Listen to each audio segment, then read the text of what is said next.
এই দিদির ভাই সঙ্গে ভিডিও করে আমি পেয়েছিলাম, তো সত্যি এই দিদির জন্য আমি একটা ভালো স্টেপ পেয়েছি। খুব নয়, দিদিভাই আমাকে প্রচুর সাপোর্ট করেছে।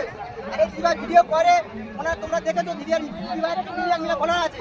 যার বেশি কথা বাড়াবো না, এই দিদিভাই আমার মামা নাম্বার 1, আমাদের ভালো আনসার দাদা ভাই। কিন্তু মামা নাম্বার 1টা মুছে গিয়ে কিন্তু মামা নাম্বার 1 ওই খালিতে আজকে মামা নাম্বার 1 পুরো মুছে দিলাম, চলে এলো আনসার দাদা ভাই।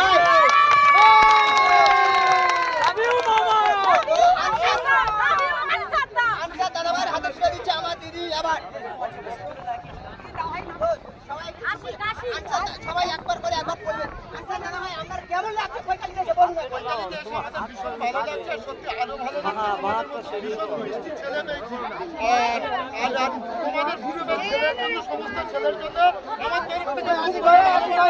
তোমরা এগিয়ে যাও, আমরা তোমাদের পিছনে আছি। আমরা আশিসের জন্য একটা হাততালি আমার তরফ থেকে।